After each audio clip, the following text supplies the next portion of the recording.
Halo teman-teman semuanya, berjumpa lagi dengan saya di channel Iiku Sairi.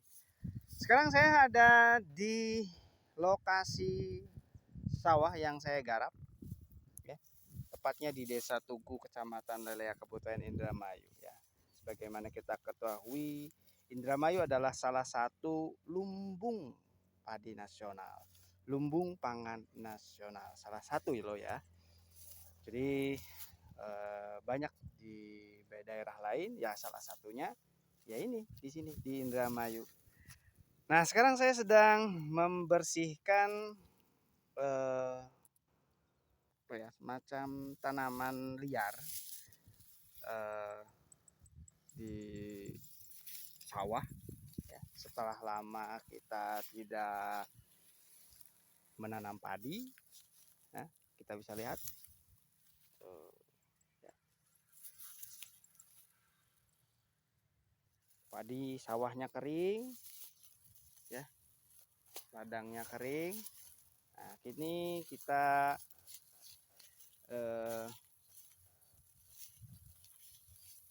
merabut ya, mencabuti tanaman liar ini ya. Kalau di kita, kalau di Indramayu disebutnya encungan ya, encungan. Nah, ini kalau nggak dicabut, kalau nggak dibersihkan, akan jadi pekerjaan nanti ke depan. Setelah kita tidak musim tanam, terus mau tanam lagi, nanti akan banyak. Nah, contohnya yang sawah di depan saya ini tuh, hijau tuh ya kan. Nah, itu karena akibat tidak dibersihkan sebelum kita tanam ya. Sebelum kita tanam tidak dibersihkan, akhirnya biji-bijinya ini akan terpendam. Nah, seperti ini teman-teman. Bunga ini, bijinya ini, nah, buahnya ini akan terpendam. Nanti sampai musim tanam selesai, terus musim kering, nah nanti dia tumbuh lagi menjadi besar ya. Jadi ini tahan lama loh, buahnya ini tahan lama, buahnya ini mengendap di dalam tanah. Sudah digiling ya, sudah digiling oleh traktor, sudah diurea, sudah di segala macam, nggak tumbuh. Tapi anehnya pas setelah tanam selesai, sawah ladang kering, nah dia akan muncul, akan tumbuh. Nah, akan tumbuh teman-teman, seperti itu. Nah, ini teman-teman, buahnya ini namanya buah encung-encungan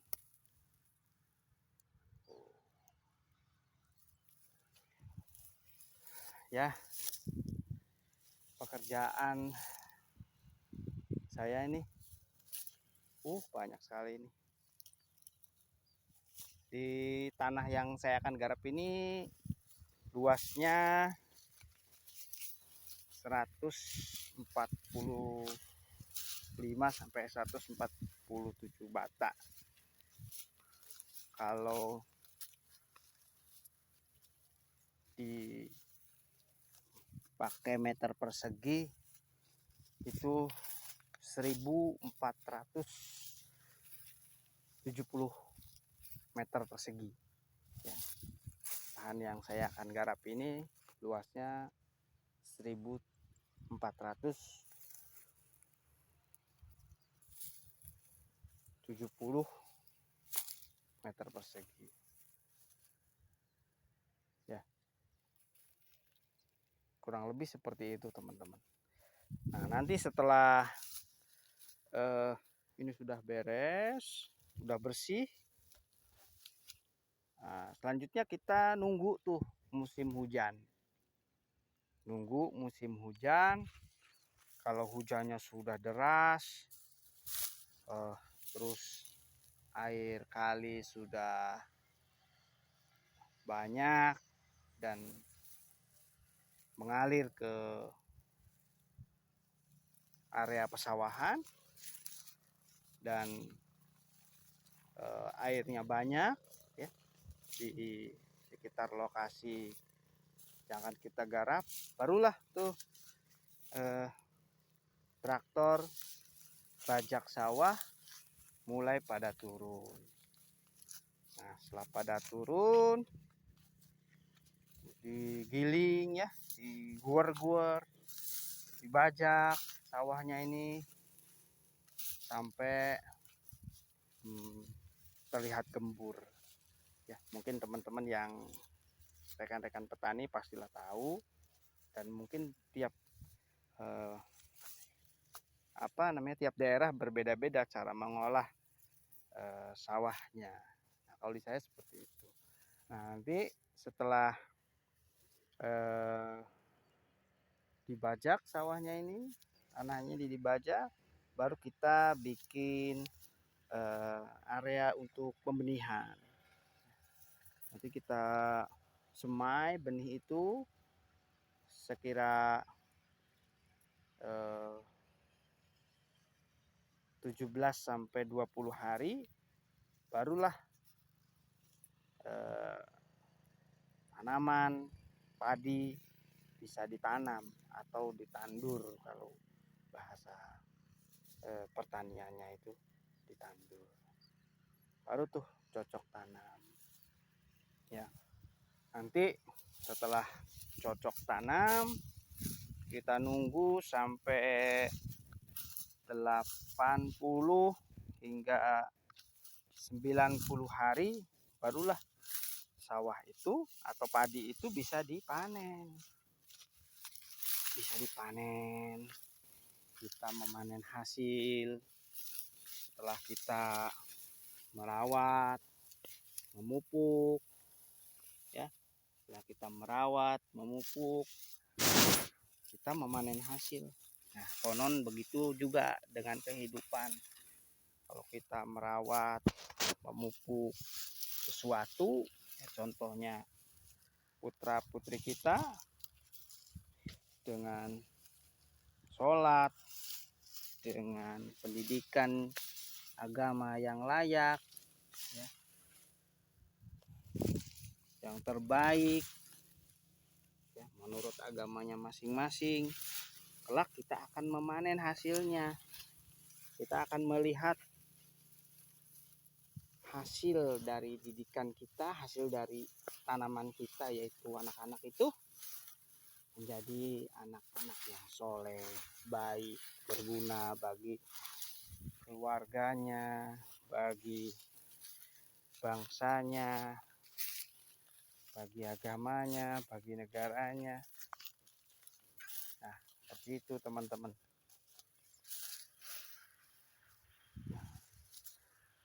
Saya ini sambil menunggu musim tanam, ya ini pekerjaan saya, mencabuti pohon liar ini, pohon-pohon liar. Nih, encungan namanya kalau di Indramayu. Karena antara jarak tanam itu kita ada jeda ya teman-teman. Jadi musim tanam kita itu tidak 3 kali, 2 kali. Beda dengan di daerah kelahiran saya, Cirebon, itu masih 3 kali teman-teman. Saya tanya alasannya apa, kenapa 2 kali. Ya salah satunya ya minim pasokan air dari hulu ya. Terus ya musim panasnya sangat ya, musim kemarau. Jadi takut ada hama yang datang banyak ya, gitu deh. Jadi kita tidak tanam, diistirahatkan. Ladang ini, pesawahan ini diistirahatkan teman-teman.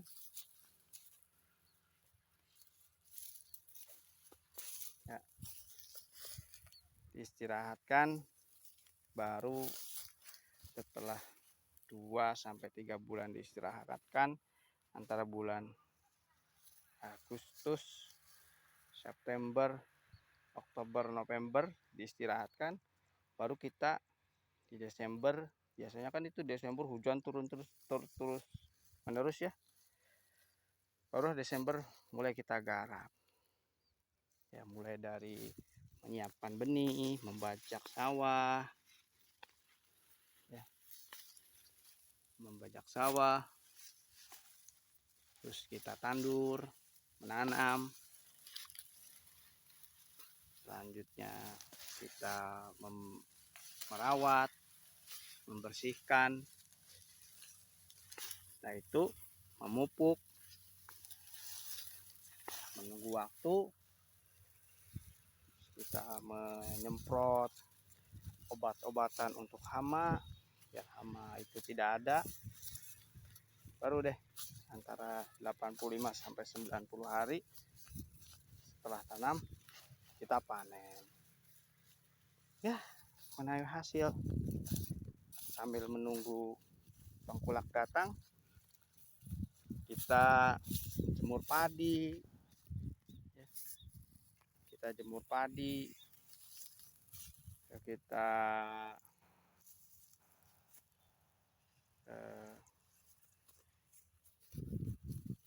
bungkus, kita masukkan ke dalam karung untuk apa namanya, padinya yang sudah kering, baru kita masukkan ke gudang. Ya, kalau calon pembeli atau tengkulak padinya nggak datang-datang, ya kita masukkan ke gudang sambil menunggu. Nah, setelah kita masukin ke gudang, menunggu, baru setelah dia berani ngambil sampel dengan ngecek barangnya, barulah padi kita diangkut oleh tengkulak dengan harga ya yang berubah-ubah setiap tahun ya. Saya rasa ya tidak sebanding dengan apa yang kita garap, apa yang kita keluarkan, biaya yang kita keluarkan. Kadang-kadang untung, kadang-kadang juga rugi, ya itulah petani teman-teman. Pernah di suatu hari pemerintah kita mengimpor tuh, yang biasa kita padi baru panen itu basah, gabah basah jadi tingkat tengkulak itu antara 450 sampai 475. Kering loh, apa basah loh ya. Pas waktu itu tidak laku, harganya antara 300 sampai 350 basah. Kalau udah 300 sampai 350 itu tidak ini ya, tidak masuk antara biaya yang kita keluarkan dengan hasil yang kita dapat. Ya akhirnya daripada kita rugi, ya mending kita keringkan, masukin ke gudang, menunggu harga stabil, harga naik lagi. Ya antara 400 sampai 450 bagi petani udah cukup, tapi memang masih minim ya. Tapi itulah petani. Saya bukan keluarga petani, tapi saya hidup di wilayah pertanian. Saya disupport untuk belajar bertani dan akhirnya saya terjun ya seperti ini. Kita syukuri apa yang kita dapat. Ada kalanya pendapatan kita rugi, petani, Ada kalanya kita untung, ada juga kalanya kita biasa-biasa saja. Ya kita syukuri, mudah-mudahan berkah. Kata kiai, kalau berkah itu ya bertambah ya. Berkah itu selalu bertambah, baik bertambah nikmatnya, bertambah rezekinya, juga bertambah sawahnya yang jelas ya, tanahnya untuk kita garap ya. Mohon maaf teman-teman, ini saya membelakangi matahari jadi panas ya, gelap kameranya. Kalau saya ke arah timur kalau terang. Itu teman-teman yang bisa saya bagi di wilayah Indramayu ya. Luas banget. Tidak tanam, ada petani yang memanfaatkan musim panas ini dengan menanam cabai, menanam kangkung, menanam semangka, itu menanam bawang, segala macam lah. Yang penting bisa punya pendapatan nanti pas musim hujan nanti untuk modal menanam padi. Mungkin teman-teman yang petani daerahnya yang seperti saya ini muda, mungkin bisa komen apa saja yang harus saya lakukan untuk menjadi seorang petani yang tangguh ya. Kadang kalau sudah hama menyerang itu kadang patah semangat saya. Kalau udah pasokan air kurang, males ke sawah ya. Bisa komen ya teman-teman yang petani yang seumuran saya, atau bapak-bapak ibu-ibu yang bisa menonton video saya ini, bisa kirim masukan di daerah mana. Tapi jangan lupa subscribe, ngelarisin subscriber saya cuman 3 untuk sekarang pemula ya, biasalah iseng-iseng berhadiah. Bila ada rezekinya mungkin subscriber saya banyak, bila kurang rezekinya mungkin video saya ini ya tidak dilihat sama sekali. Tapi ya nggak masalah, untuk koleksi saya, koleksi video saya, hitung-hitung nyimpen kenangan di YouTube. Barangkali YouTube ke depan semakin canggih, para putri saya, cucu-cucu saya bisa melihat video saya. Channel Ikusairi. Itu saja teman-teman. Salam dari Kabupaten Indramayu, Desa Tugu, Kecamatan Lelea. Assalamualaikum, bye-bye. Mudah-mudahan sawah saya semakin luas, amin, dan berkah.